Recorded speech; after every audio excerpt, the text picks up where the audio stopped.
위대한 믿음의 사도였던 바울 선생님께서 고린도 교회에 보낸 고린도전서 2장 8절에 이런 말씀을 하십니다. 이 지혜는 이 세대의 통치자들이 한 사람도 알지 못하였나니 만일 알았더라면 영광의 주를 십자가에 못 박지 아니하였으리라. 무슨 말이지요? 세상이 지혜를 몰랐답니다. 이 지혜는 다른 것 아닙니다. 하나님께서 자기 아들 예수 그리스도를 통하여 이루시는 위대한 구속의 은혜입니다. 영원하신 하나님의 아들이 죄인들을 위해 이 땅에 오셨으나 죄인들은 알아보지 못했습니다. 그래서 그 영광의 주님을 흉악한 죄수에게나 사용되었던 십자가 형틀에 못 박아 죽였습니다. 이 얼마나 끔찍하고 비참한 일입니까? 물론 성경은 이 모든 일이 철저히 하나님의 뜻 안에서 이루어졌음을 밝히고 있습니다. 즉 그리스도께서 멸시당하시고 죽임당하시는 일은 반드시 필요했습니다. 그 이유를 여러 선지자가 예언했고 이사야 역시 그러했지요. 지난 시간에 살펴봤던 이사야 53장 5절에 어떻게 기록되어 있었습니까? 그가 찔림은 우리의 허물 때문이요 그가 상함은 우리의 죄악 때문이라. 그가 징계를 받음으로 우리는 평화를 누리고 그가 채찍에 맞음으로 우리는 나음을 받았도다. 아멘이십니까? 이것이 놀라운 구속의 은혜 아닙니까? 첫 사람 아담의 불순종으로 인해 모든 사람이 죄인이 되었다는 사실을 우리는 압니다. 모든 사람이 죄인이기에 누구도 하나님의 영원한 징벌에서 제외된 자가 없습니다. 모든 사람이 공의로우신 하나님의 무시무시한 심판을 받는 것이 마땅합니다. 하지만 공의로우신 하나님께서는 동시에 사랑이 많으신 분입니다. 그래서 죄인들에게 영원한 생명을 주시고자 자기 아들을 완전한 인간으로 보내셨습니다. 그리고는 그 아들에게 죄인들이 감당해야 할 형벌을 내리셨던 것이지요. 이로써 죄에 대해 반드시 심판하셔야 하는 하나님의 공의가 성취되었습니다. 동시에 스스로 구원을 얻을 길이 없던 죄인들에게 구원의 길이 열린 것입니다. 하지만 어리석은 죄인들은 이 위대한 구속의 신비를 알지 못했기에 그리스도를 대적한 것이죠. 오히려 그리스도께서 자기 죄 때문에 징벌을 받는 것이라고 여겼습니다. 이러한 죄인들의 오만함은 지금도 계속되고 있습니다. 그래서 여전히 그리스도께서 이루신 구속의 은혜를 부인합니다. 그러나 잊지 마십시오. 죄인들이 부인한다고 해서 그리스도께서 이루신 구속 사역이 취소되지는 않습니다. 그렇기에 이사야는 그리스도께서 행하신 일의 영광스러운 결과도 예언할 수 있었습니다. 즉 그리스도의 삶이 단순히 고난으로 끝난 것이 아니라 그 고난으로 말미암아 하나님께서 계획하신 모든 일이 이루어졌음을 증언하지요. 이사야 53장은 그리스도가 고난받으셨다는 사실만을 우리에게 알려주지 않고 그가 그 고난을 통해 오히려 큰 영광을 드러내셨다는 사실을 증언합니다. 그렇다면 우리가 그의 영광을 어떻게 확인합니까? 사랑하는 성도 여러분, 그리스도께서는 완전한 순종의 사람이십니다.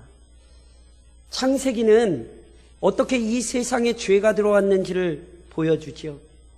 하나님께서 아담에게 명령을 내리셨어요. 그런데 첫사람 아담은 그 명령에 불순종했어요. 그래서 이 불순종으로 말미암아 아담 한 사람만이 아니라 온 세상이 저주 아래 놓이게 되었습니다. 그런즉 죄인들을 대신하여 형벌을 받으셔야만 했던 그리스도께서는요, 우선 첫사람이 이루지 못했던 그 온전한 순종을 성취하셔야 했습니다. 이런 관점에서 그리스도께서 이루셨던 온전한 순종의 모습을 오늘 본문에서 이사야가 이렇게 기록하잖아요. 여호와께서 그에게 상함받게 하시기를 원하사 질고를 당하게 하셨은지. 하나님이요, 그리스도에게 질고를 당하게 하셨습니다. 이 얘기를 다시 풀면 이렇습니다. 죄를 지었던 인간에게 구원의 약속을 주신 분은 하나님이십니다. 다시 말해 은혜가 풍성하신 하나님께서 친히 죄인들을 위한 구원의 계획을 세우신 것이죠. 그래서 하나님께서 세우신 이 구원의 계획에 따라 자기 아들을 인간으로 보내기도 하셨고, 그 아들에게 인간을 대신하여 형벌을 당하도록 하신 거예요. 이 일에 우리 주님께서는 순종하신 것이죠. 특별히 오늘 본문에 보면 하나님께서 자기의 아들이 고난당하는 것을 원하셨다, 이렇게 기록하고 있는데, 이 원하셨다는 본래적인 의미는 기뻐하셨다는 의미입니다. 그러니까 하나님께서 자기 아들에게 고난 주기를 기뻐하셨대요. 근데 이 구절을 좀 잘 이해하실 필요가 있습니다. 이 구절을 잘못 이해하면 하나님을 단순히 자기 아들을 괴롭히기를 좋아하시는 굉장히 가혹하고 이상한 분으로 오해할 수 있습니다. 실제로 하나님을 이와 같은 방식으로 이해했던 이단적인 신학의 흐름이 있습니다. 그것도 현대에 나타난 게 아니라 기원 1세기에 나타났어요. 일명 마르시온 이단이라 불리는 이단이 있는데, 그 사람들이 뭐라고 얘기했냐면, 야, 구약의 하나님 너무 무서워. 그 하나님은 인간을 막 죽이고 자기 안 섬긴다고 인간에게 저주 내리고, 야, 그런 하나님 어떻게 믿어? 신약의 예수님을 봐. 예수님은 너무너무 사랑 많으시잖아. 그러니까 우리 하나님은 믿지 말고 우리는 예수님만 믿자. 이게 이미 초대교회가 세워진 지 얼마 되지 않아 나타난 이단이었고요. 이러한 이단의 역사가 현대에까지 이어지고 있어요. 그래서 구약 성경은 거부하는 이단적인 신학들이 여전히 있습니다. 그러니까 이 본문을 잘 이해하셔야 돼요. 앞서도 언급드렸듯이 하나님은 공의로우신 분인 동시에 사랑이 많으신 분이라니까요. 요한복음 3장 16절이 우리에게 무엇을 가르칩니까? 하나님이 세상을 이처럼 사랑하사 독생자를 주셨으니 이는 그를 믿는 자마다 멸망하지 않고 영생을 얻게 하려 하심이라. 하나님이 누구십니까? 그는 무지막지한 분이 아니에요. 죄인들을 사랑하사 자기 아들을 내어주신 분이에요. 그렇게 하나님께서 자기 아들이 모든 질고를 당하는 것을 기뻐하셨다는 것은 단순히 자기 아들을 괴롭히는 일을 기뻐하셨다는 의미가 아닙니다. 그 의미는 하나님께서 자기 아들을 통하여 구원하시는 방법을 기뻐하셨다는 거예요. 왜요? 이것 외에는 구원의 방법이 없었다니까요. 그리스도의 죽음이 없이는 하나님의 공의를 충족시킬 수 없었고, 그리스도가 질고를 당하지 않으시고는 우리가 은혜를 얻을 수 없었어요. 하나님은 지금 이것을 기뻐하셨던 거예요. 그리고 우리 주님은 이러한 하나님의 뜻을 아셨기에 그 하나님의 뜻에 자원하여 자신을 들이시며 순종하셨죠. 그래서 로마서 5장은 우리에게 이렇게 가르칩니다. 한 사람이 순종하지 아니하므로 많은 사람이 죄인 된 것 같이 한 사람이 순종하심으로 많은 사람이 의인이 되리라. 아담의 불순종이 이 땅에 죄를 가져왔으나 그리스도의 순종이 이 땅에 구원을 가져왔습니다. 첫사람 아담은 불순종의 사람이었으나 두 번째 아담이신 그리스도는 순종의 사람이 되셔서 오늘 이 땅에 구원의 은혜가 차고 넘쳤지요. 그리스도의 순종이 우리의 구원을 만들어냈습니다. 그러니 그의 순종이 그의 곧 영광이지요. 게다가 그리스도께서는 순종하실 때 자신을 속건제물로 드리셨습니다. 구약의 희생제사는 모두 그리스도를 통한 구원을 예표했던 중요한 제도입니다. 구약에 5대 제사가 있다고 말씀을 드렸죠. 번제, 소제, 화목제, 속죄제, 속건제. 그 모든 제사가 우리 주님을 예표했던 거예요. 특별히 이사야서는요, 예수님께서 속건제물로 하나님께 드려졌다가 분명히 이야기합니다. 그러니 그 속건제를 통해 우리는 실은 그리스도의 십자가 교리를 발견하게 돼요. 예전에 제가 성막할 때 말씀드렸듯이요, 속죄제와 속건제는요, 구별하는데 굉장히 좀 난해한 점이 많아요. 일반적으로 이 두 제사는요, 구체적인 죄를 용서받거나 죄를 깨닫게 되었을 때 의무적으로 드려야 한다는 점에서 굉장히 비슷하거든요. 그래서 실은 속건제와 속죄제를 구별하는 게 제일 좀 힘든 건 사실이에요. 그럼에도 불구하고 이 두 제사의 중요한 차이가 있는데, 속죄제는 계명을 위반한 죄를 다루는 것이라면 속건제는 성물을 잘못 사용하거나 타인의 재산에 해를 입혔을 때 드려야 합니다. 이때 죄를 용서받으려는 사람은요, 속건제를 드리는 사람은요, 우선 수장을 제물로 잡아야 돼요. 근데 이걸로 안 끝나요. 자신이 손해를 입힌 것, 그것이 하나님께 거룩히 구별된 물건이 되었든지 아니면 이웃의 것이 되었든지 원금의 5분의 1을 추가하여 배상해야 합니다. 이게 속건제거든요. 그러니까 이 속건제 속에서 우리는 실은 중요한 그리스도의 사역을 이해할 수 있어요. 죄는요, 앞서 설명드렸듯이 불순종이거든요. 동시에 죄는 뭔지 아세요? 하나님의 것 또는 하나님께 드려진 것을 마음대로 사용한 거예요. 쉽게 예를 들까요? 선과 악을 알게 하는 나무의 열매 누구 거지요? 누구 건지 잘 모르시나요? 본 적이 없어가지고. 선과 악을 알게 하는 나무의 열매 누구 거예요? 하나님 거죠. 그래서 하나님이 뭐라고 말씀하셨어요? 너 그 손대지 마. 왜요? 하나님 거니까. 그런데 아담이 뭐 했어요? 자기 것인 양 손을 댔죠. 이게 죄예요. 성물을 범하는 거예요.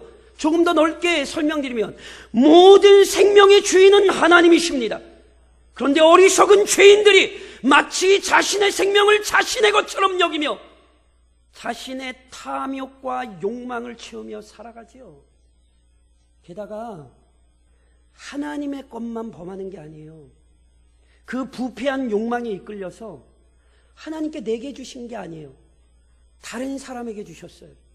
그런데 다른 사람의 것이 분명한데 마치 자기 것인 양 그의 생명을 죽여버리고 그의 물건을 도둑질해오고 남의 여자를 훔쳐오고, 이게 다 뭡니까?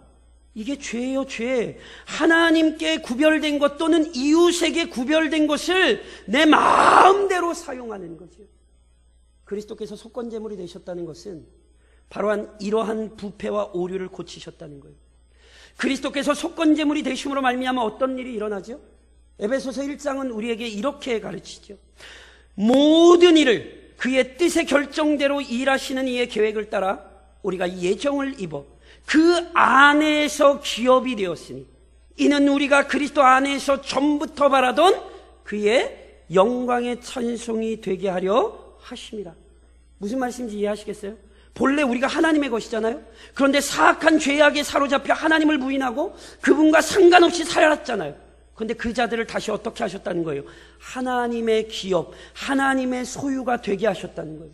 하나님께서 창조하신 목적대로 하나님을 영화롭게 찬양하는 자들이 되게 하신 거예요. 어떻게? 그리스도께서 속건제를 들이심으로 말미암아. 이와 같은 회복은 타인과의 관계에서도 일어나죠. 에베소서 2장은 계속해서 이렇게 설명합니다. 그는 우리의 화평이신지라 둘로 하나를 만드사 원수된 것 곧 중간에 막힌 담을 자기 육체로 허시고 법조문으로 된 계명의 율법을 폐하셨으니 이는 이 둘로 자기 안에서 한 세 사람을 지어 화평하게 하시고 둘이 되어 있던 것을 하나가 되게 하셨어요. 원수 되었던 것을 사랑으로 하나 되게 하셨어요. 아시잖아요. 죄가 들어오자마자 한 몸이었던 아담과 하와 사이에 분열이 일어나요. 죄가 들어오자마자 한 배에서 태어난 형이 자기 동생을 미워하여 죽였어요. 이것이 죄의 역사 아닙니까? 그러나 그리스도께서 속건제물이 되심으로 말미암아 서로 멀어졌던, 서로 미워했던 인간적인 차별과 적대감이 해소되고 서로 사랑하고 헌신하는 관계로 변화되는 거예요. 이것이 바로 그리스도께서 드리신 속건의 제사이지요. 그러니 그리스도로 말미암아 우리가 모든 것이 회복되었으니 이것이 어찌 그리스도의 영광이 아니겠습니까? 그리고 더 나아가 그리스도께서는 거룩한 백성들을 이루어내셨습니다.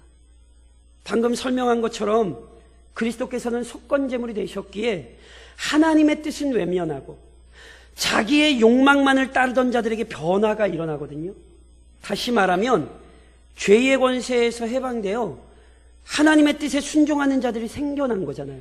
그런데 오늘 그 구절을 이사야는 뭐라고 표현했냐면 그의 영혼을 속건제물로 드리기에 이르면 그가 씨를 보게 되며, 씨를 보게 되며, 여기 씨란 바로 이렇게 죄의 권세에서 해방된 하나님의 자녀들을 의미하거든요. 그런데 그 씨들이 어떤 자들인지 아세요? 오늘 본문에서 이사야는 이런 표현을 했어요.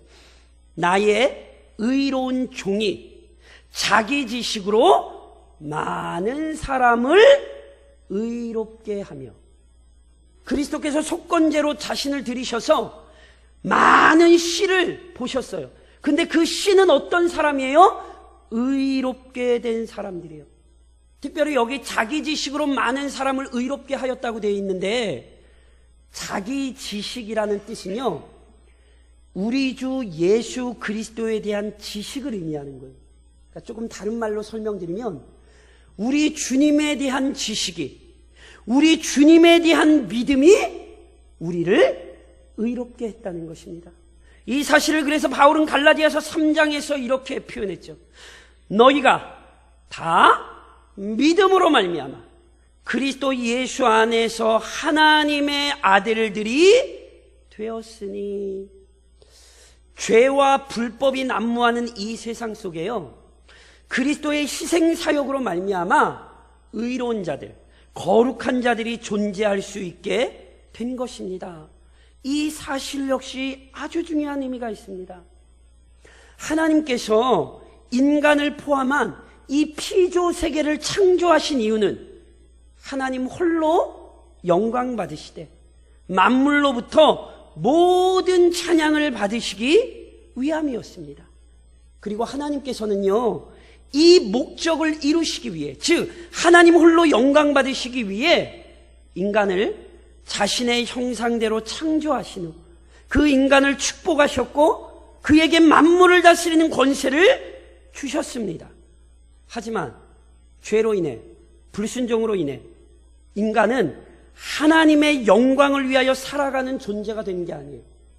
오히려 그 사명을 잃어버려서 하나님의 영광을 드러내기는커녕 하나님을 대적하고 하나님을 위해 살아가기는커녕 자기 욕망을 위해 살아가는 존재가 된 것이죠. 그런데 그리스도께서 오셔서 그 사명을 다시 감당할 수 있는 존재들로 변화시키신 거예요. 그리스도 안에서 의롭게 되었죠. 더는 하나님의 무시무시한 진노를 받는 자들이 아니라 풍성한 은혜와 사랑을 받는 자녀들이 됐어요. 그리고 그렇게 의롭게 여겨진 자들이기에 그 의로움을 드러낼 수 있는 자들이 된 것입니다. 이것을 구약 레위기는 우리에게 무엇라 가르쳤습니까? 나는 너희의 하나님이 되려고 너희를 애굽 땅에서 인도하여 낸 여호와라. 내가 거룩하니 너희도 거룩할지어다. 우리 주님도 마태복음 5장에서 동일한 말씀을 하시죠. 이같이 너희 빛이 사람 앞에 비치게 하여 그들로 너희 착한 행실을 보고 하늘에 계신 너희 아버지께 영광을 돌리게 하라. 이전에는 죄에 사로잡혀 하나님을 영화롭게 하는 사명을 잃어버리고 살던 존재들인데 우리 구주 예수 그리스도의 은혜가 우리를 의롭게 만들어 이제 그 영광을 드러낼 수 있는 자들이 된 것입니다. 거룩한 자녀들이 이 땅에 발생한 것입니다. 그래서 이것이 그리스도의 영광이요, 그분의 존귀함을 드러내는 거예요. 게다가 그리스도께서는 오직 유일한 중보자이십니다. 그리스도께서 자신이 행하신 모든 일들을 통해 죄인들을 구원하심으로써 하나님의 모든 구원 사역을 이루셨잖아요. 그렇기에 그분은요, 그의 합당한 찬양과 경배를 받기에 마땅해요. 그것을 오늘 저랑 읽으셨던 12절이 이렇게 실은 표현을 하고 있어요. 내가 그에게 존귀한 자와 함께 몫을 받게 하며 강한 자와 함께 탈취한 것을 나누게 하리니. 이 구절의 의미가 조금 난해하긴 한데 아마 이런 의미인 것 같아요. 우리 주 예수 그리스도께서 죄인들을 대신하여 기쁘게 자신을 헌신하신 것에 대해 하나님께서 그에게 마땅한 영광으로 보상하여 주셨다는 의미로 보입니다. 마치 전쟁에 나가 큰 승리를 거둔 장수가 전리품을 얻게 되는 것이 당연하듯이 죄인들을 위하여 친히 죄와 싸워 승리를 거두신 그리스도께 큰 상급이 부여되는 것이 마땅한 것이죠. 그렇다면 우리 주님께서 얻으신 상급이 무엇입니까? 다시 말하면 하나님께서 어떻게 그리스도의 영광과 존귀를 만천하에 드러내셨습니까? 지난 시간에 저랑 살펴본 53장 9절에 보면 이런 말씀이 있잖아요. 그의 무덤이 악인들과 함께 있었으며 그가 죽은 후에 부자와 함께 있었도다. 지난 시간에 말씀드렸죠. 우리 주님 죽은 척 하신 거 아니에요. 우리 주님 진짜로 죽으셨어요. 본문 12절에서도 주님의 죽음이 이렇게 언급되거든요. 그가 자기 영혼을 버려 사망에 이르게 하며. 우리 주님 죽으셨습니까? 안 죽으셨습니까? 분명히 죽으셨습니다. 그러나 죄와 사망의 권세가 우리 주 예수 그리스도를 붙잡아 줄 수 없었죠. 그래서 오늘 본문에 어떻게 표현된 줄 아세요? 분명히 죽었다라고 표현했으면서도 분명히 그가 속건제물로 드리고 그의 씨를 보게 되며 그의 날은 길 것이요. 그의 죽음을 얘기하면서도 동시에 뭐라고 얘기해요? 그의 날이 길 것이래요. 이게 도대체 무슨 얘기입니까? 이 사실을 오순절날 성령이 임하셨을 때에 베드로는 사도행전 2장에서 이렇게 설교하죠. 하나님께서 그를 사망의 고통에서 풀어 살리셨으니 이는 그가 사망에 매여 있을 수 없었음이라. 그는 분명 죽으셨습니다. 그러나 그는 사망에 머물러 계실 수 없었어요. 그래서 하나님께서 그를 죽음에서 일으키셨죠. 그의 날이 아주 깁니다. 그래서 하나님께서는 그를 사망에서 일으키심으로 그가 영원한 생명의 주라는 사실을 드러내셨어요. 그것만이 아니에요. 오늘 본문에서 이사야가 이런 표현을 썼어요. 그가 많은 사람의 죄를 담당하며 범죄자를 위하여 기도하였느냐. 많은 사람의 죄를 담당하고 범죄자를 위해 기도하는 사람. 이 사람이요, 이미 구약 성경에 등장을 합니다. 하나님께서 이스라엘에게 주신 아주 중요한 규례가 있습니다. 그것이 레위기 16장에 이렇게 표현돼요. 너희는 영원히 이 규례를 지킬지니라. 일곱째 달 곧 그 달 10일에 너희는 스스로 괴롭게 하고 아무 일도 하지 말라. 본토인이든지 너희 중에 거류하는 거류민이든지 그리하라. 이스라엘 백성이요, 7월 10일이 되잖아요. 그럼 모든 백성들이 아무것도 하지 말고 스스로 괴롭게 하며 해야 될 일이 있습니다. 그게 뭔지 아세요? 그게 16장 34절에 이렇게 표현돼요. 이는 너희가 영원히 지킬 규례라. 이스라엘 자손의 모든 죄를 위하여 1년에 한 번 속죄할 것이니라. 아론이 여호와께서 모세에게 명령하신 대로 행하니라. 7월 10일을 일명 대속죄일이라 부릅니다. 그날 단 하루, 단 한 사람, 즉 아론으로 시작되었던 대제사장 단 한 사람이 모든 백성의 죄를 속죄하고 그들을 위하여 기도하기 위해 하나님께서 임재하셨던 거룩한 지성소로 들어갑니다. 많은 사람의 죄를 담당하고 범죄자를 위하여 기도하는 것, 이것은 대제사장의 사역입니다. 우리 주님께서 무엇을 하셨어요? 이것을 하셨다는 거예요. 구약의 대제사장은 철저히 우리 주님을 예표했던 것입니다. 그래서 디모데전서 2장에서 바울은 이 사실을 이렇게 우리에게 가르치죠.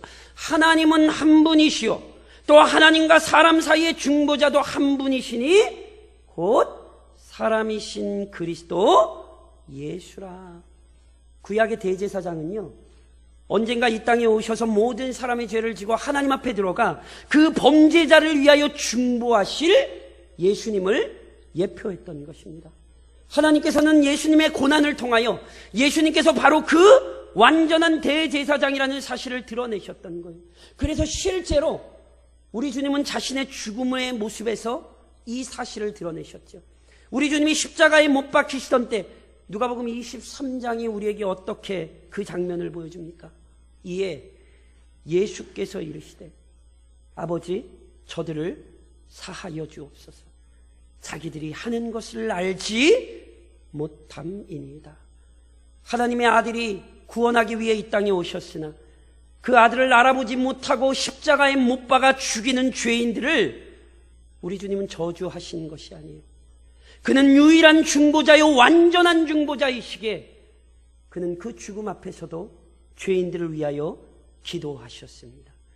이것은 우리에게 하나님과 죄인 사이를 화목하게 만드시는 유일한 중보자가 우리 주님이라는 사실을 보이신 것입니다.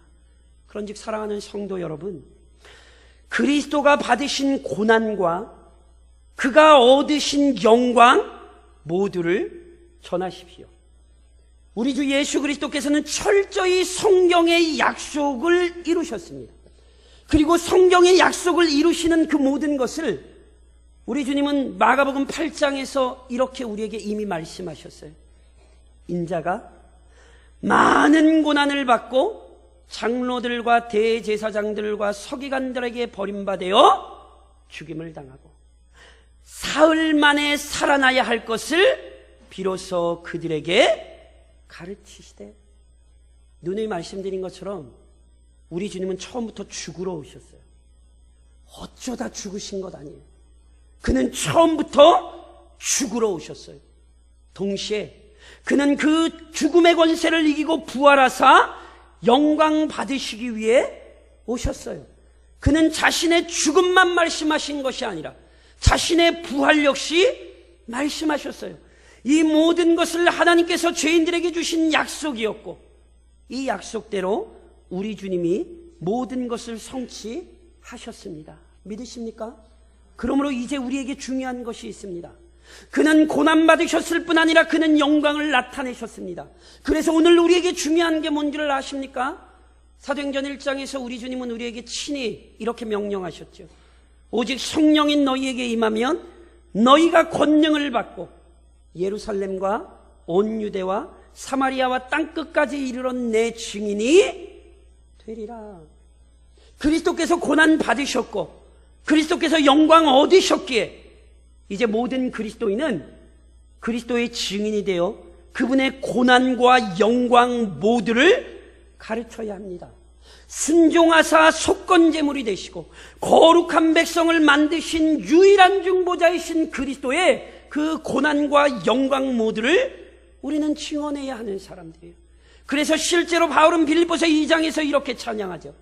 사람의 모양으로 나타나사 자기를 낮추시고 죽기까지 복종하셨으니 곧 십자가에 죽으심이라. 이것이 끝이 아닙니다. 이러므로 하나님이 그를 지극히 높여 모든 이름 위에 뛰어난 이름을 주사 하늘에 있는 자들과 땅에 있는 자들과 땅 아래에 있는 자들로 모든 무릎을 예수의 이름에 꿇게 하시고 모든 입으로 예수 그리스도를 주라 시인하여 하나님 아버지께 영광을 돌리게 하셨느니라. 이 찬양과 감사와 감격이 우리의 것이 되어야 돼요. 그리스도께서 죄인들을 위하여 고난받으셨다는 사실을 알리십시오. 그리하여 죄인들로 하여금, 죄로 고통받는 자들로 하여금 그리스도 앞으로 나오게 하십시오.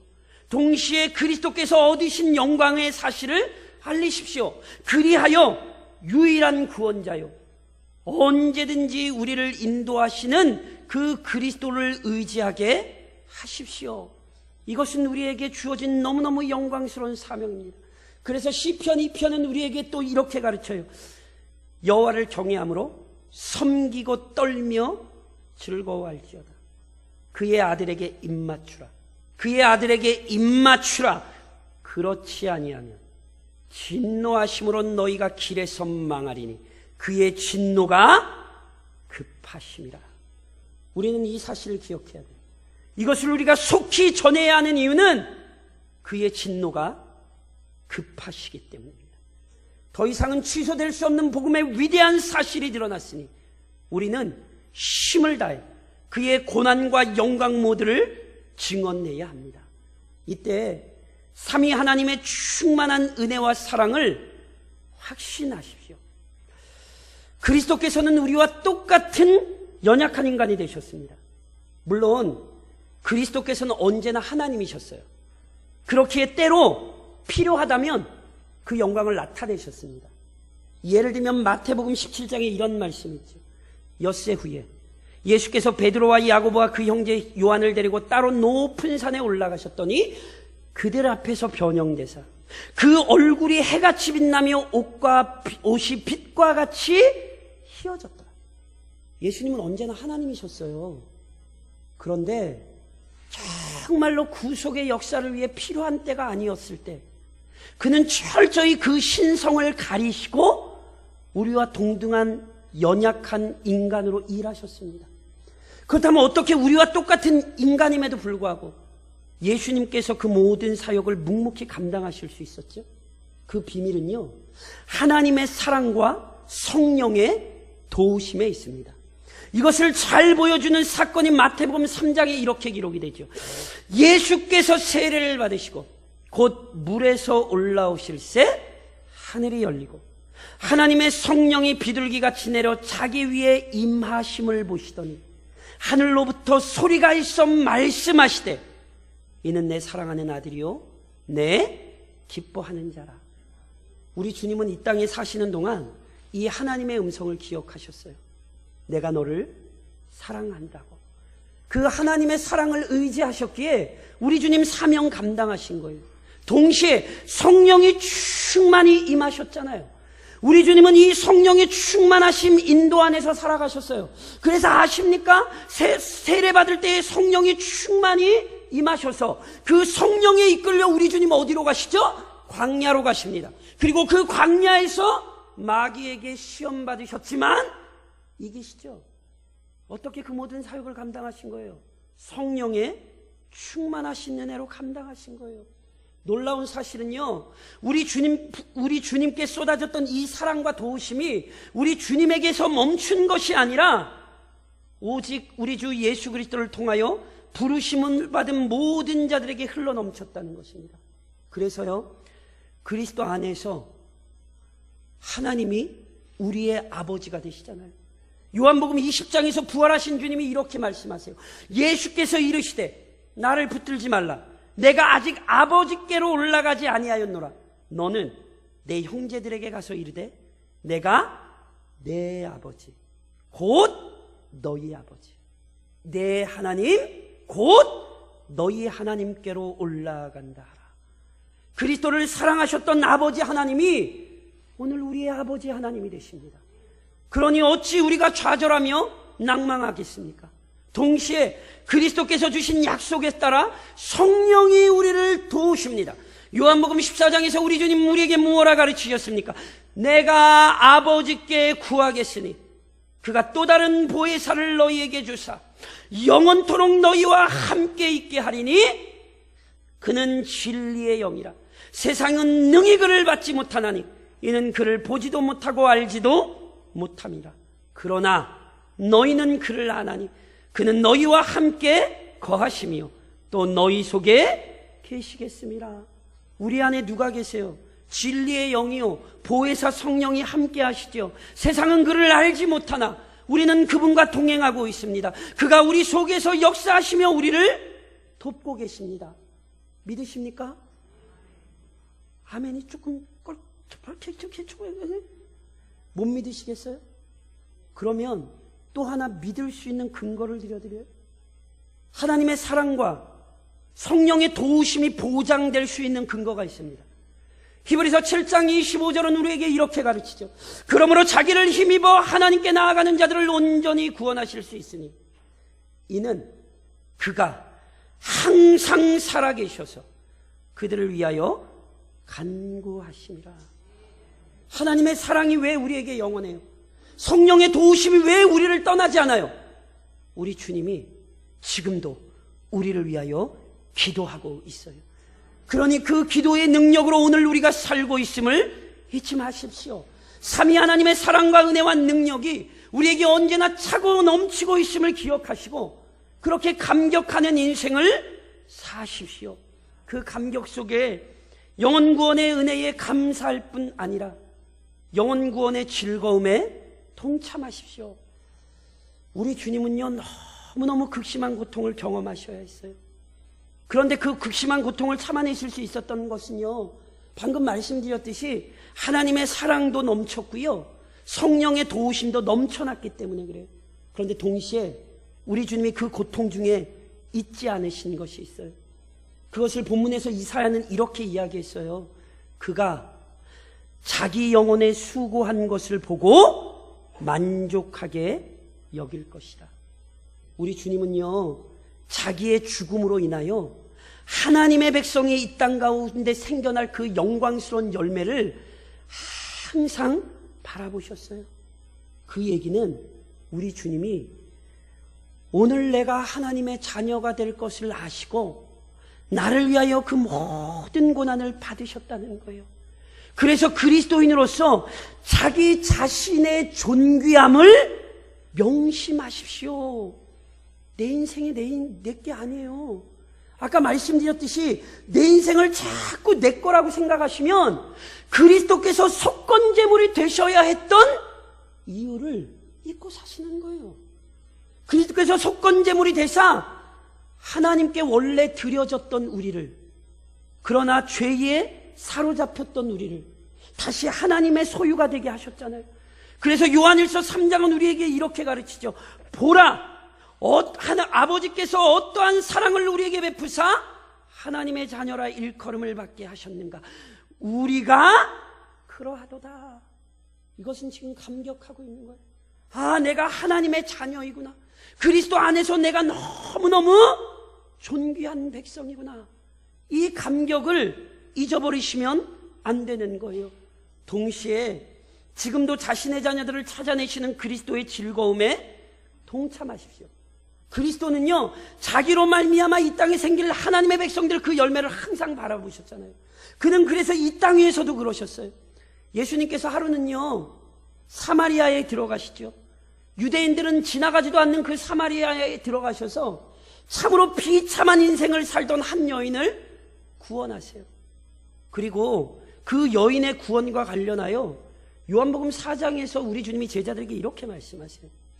예수께서 이르시되 나의 양식은 나를 보내신 이의 뜻을 행하며 그의 일을 온전히 이루는 이것이니라. 너희는 넉 달이 지나야 추수할 때가 이르겠다 하지 아니하느냐? 그러나 나는 너희에게 이르노니 너희 눈을 들어 밭을 보라. 희어져 추수하게 되었도다. 거두는 자가 이미 삭도 받고 영생에 이르는 열매를 모으나니 이는 뿌리는 자와 거두는 자가 함께 즐거워하게 하려 함이라. 이 말씀이 무슨 말씀인지 아시겠어요? 이미 이 땅에 구원의 역사가 일어났고 거두어야 될 열매들이 많이 있어요. 우리 주님은 그 구원의 열매를 친히 거두셨고 그 사역을 누구에게 맡기신 거예요? 제자들에게 맡기신 거예요. 그러므로 교회는 항상 영혼 구원에 대한 감격이 있어야 되고 영혼 구원에 대한 소망을 잃어버리면 안 됩니다. 우리 주님이 나를 존귀하게 여기셔서 나를 구원하셨던 것처럼 여전히 이 땅 가운데 주께서 거두실 영광스러운 영혼 구원의 열매들이 있음을 항상 소망하며 잊지 말고 살아야 합니다. 그래서 우리 주님이 이 땅에서 그 열매들을 거두었던 것처럼 우리 역시 그 열매들을 거두며 살아야 하는 것입니다. 사랑하는 성도 여러분, 우리는 이사야 53장을 통하여 우리 주님께서 그냥 고난받으신 것만이 아니라 그가 얼마나 위대한 영광을 받으셨는지를 보게 됩니다.